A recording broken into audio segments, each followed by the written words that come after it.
Everybody has a bad night. And I think that was a weak debate performance. I don't think anyone in the campaign is disagreeing with that point. But I've been urging, and I expect that this will be moving forward, for the president to reassure folks in the media, the general public, the many editorialists, and others who've expressed concern by doing unscripted, casual engagements with journalists, with small groups of voters, a town hall, so that you can see what I've seen with our president in the last few months and, of course, the last few years. He is engaging. He is capable. He has an incredible record as president. I don't think you would dispute that, Jake. But the core question is whether what you saw in those few moments of the debate and over much of the arc of that 90-minute debate was someone having a difficult night or someone who is no longer up to the job. As he said on the stage in North Carolina, he wouldn't be running if he weren't confident he's up for the job. So with all due respect, it is not honest to say that this is just one night. There have been moments like this that people have seen in front of the cameras and other moments with cameras not there. Just 2 weeks ago, let me just show this clip. There was another moment like this, not just a senior losing a train of thought, but something else going on. Here he is. It was an event about immigration. He tries to introduce DHS Secretary Mayorkas, and there's some sort of glitch. I don't know what it is. Let's roll that tape. Thanks to all the members of Congress and Homeland Security Secretary. I'm not sure I'm going to introduce you all the way. But all kidding aside, Secretary Mayorkas. I don't know what that was. That doesn't trouble me at all, Jake. Frankly, you can put up a dozen clips of me, of you, of anybody who's on TV, who speaks publicly all the time, losing their train of thought, misstating who they're about to introduce, not having a fluid moment.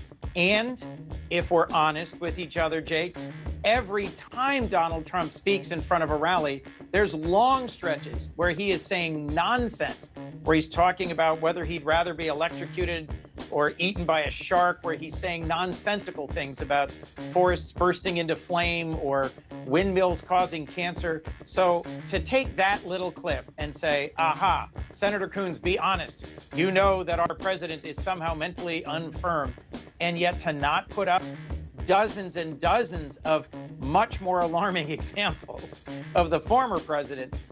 Let me cut to the chase with what I think is a simple but important moment of testimony here, Jake. Only former President Trump has a vice president, secretary of defense, chief of staff, national security advisor who say he is not morally fit to be president and refuse to support him. The whole cabinet of our current president, the entire Senate in the Democratic caucus, every governor I know who already supports Joe Biden still supports Joe Biden, and we interact with him and work with him regularly. So do all of us who are in public life and speaking regularly have slips and moments where we don't finish our sentence properly or misidentify exactly who we're introducing? Absolutely. But I have been saying to the campaign senior leadership, our president needs to reassure folks by doing some unscripted, engaging public events soon. Otherwise, we're going to keep having this exact exchange until the cows come home, and maybe until November, which I frankly think is a disservice to our country. So, first of all, I don't think it's accurate to suggest that the news media hasn't provided or shown the American people clips of former President Trump saying odd or potentially distressing things. I think that we've been doing that since 2015. And obviously, we have also been covering the many people who worked in the Trump administration who have not endorsed Donald Trump. If you want to talk about a candidate-to-candidate matchup, I understand. That's not really what I'm talking about. And I don't think it's fair to compare you or me losing our train of thought with whatever we saw on the debate stage on Thursday and that little clip from 2 weeks ago. But let me move on to one other question, because there is this question of what if? What if the Democratic Party decides to do something that you obviously don't think is wise? The Biden campaign wrote in an email this weekend that if President Biden were to drop out of the race, quote, we'd switch to candidates who would, according to polls, be less likely to win than Joe Biden, the only person ever to defeat Donald Trump, unquote. Then the email goes on to show polling from, to be honest, partisan pollsters that shows Vice President Harris, Governor Gavin Newsom, Pete Buttigieg, and how they match up. Now, to be frank, they're only 1 percentage point behind Joe Biden in those head-to-head matchups with Donald Trump. So it does not actually look as though there would be that much of a difference between the guy who has been president for 3+ years and has been spending tens, hundreds of millions of dollars running as a Democratic nominee, and the people who haven't even been running. What's your question, Jake? How does that make your point? If you have Newsom, Buttigieg, and Harris are only 1 point worse than Biden in the head-to-head matchup, how is that like showing some sort of strength of President Biden? Jake, I may be missing something. You're asking me to explain and defend an email that I didn't author or send out. Is your core question? Let me see if I can get a question. Let me try again. I'll try again. How would these other candidates? No, the be core less question competitive than is, Joe Biden? because you reject the notion that there's actually anything going on beyond just a bad night or a bad moment here or there. Let me just ask you: do you truly think that President Biden is the strongest candidate to take on Donald Trump in November? I think Joe Biden, two things, is the strongest, most accomplished president we've had in my lifetime. Not the question. That he's been counted out over and over and over. And he can go to the stage and say, here's my record. I, in my speech at the inauguration, said I would bring Congress together and we would address infrastructure and manufacturing, and we would reduce prescription drug prices, and we would invest in restoring our competitiveness as a country, and I would bring us out of the pandemic, and I would address the challenges that I inherited from Donald Trump, and he's done a magnificent job. He can say that. The other candidates, governors of different states and so forth, can't say that. His vice president can say she was a central part of that, and I do think that makes for an important argument.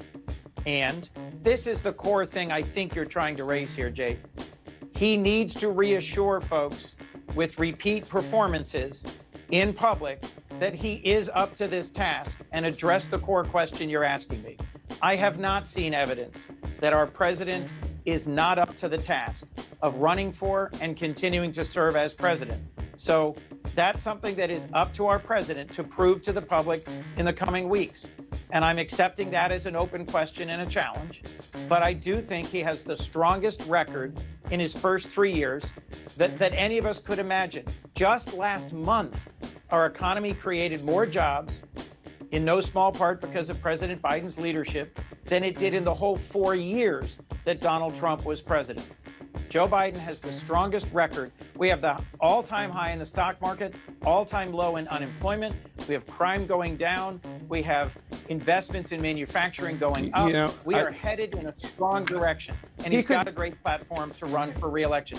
He is not the only Democrat who can run for president. That's not what I'm saying. Yeah, but he has the strongest record to run on. I mean, he has given fewer press conferences, fewer interviews than any president in modern history, including the previous one, who's now running for re-election.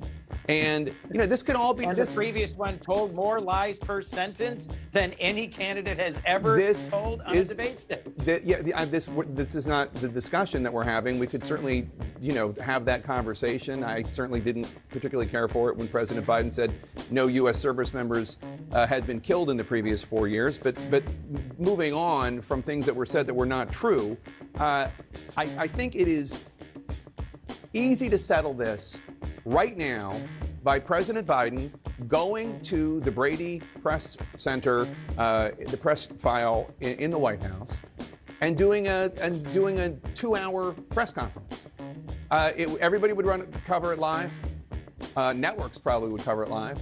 He'd answer all these questions. It's not a crazy thing to expect a president to do. And the fact is, that. The campaign knows that. The White House knows that. That's how you settle this. You just put him in front of reporters, and he handles himself with acuity, aplomb. We all see it was just a fluke. Oh, my God, I can't believe it happened. And we move on. The fact that you haven't done that says quite a bit to me. Jake, what I've just said maybe 3 times in this interview is that is what I am urging and recommending. I think that the Biden family had a long scheduled family retreat at Camp David, where they had a family photograph taken and they were discussing both this debate and the summer and their plans. And I'm encouraging them to add something like that to the schedule, whether it's a 60 Minutes interview or something at the podium at the White House or a town hall. That's not up to me to decide, but that's what I've been encouraging our president to do. Democratic Senator Chris Coons from the small wonder state, Delaware. Thank you, sir. Appreciate it.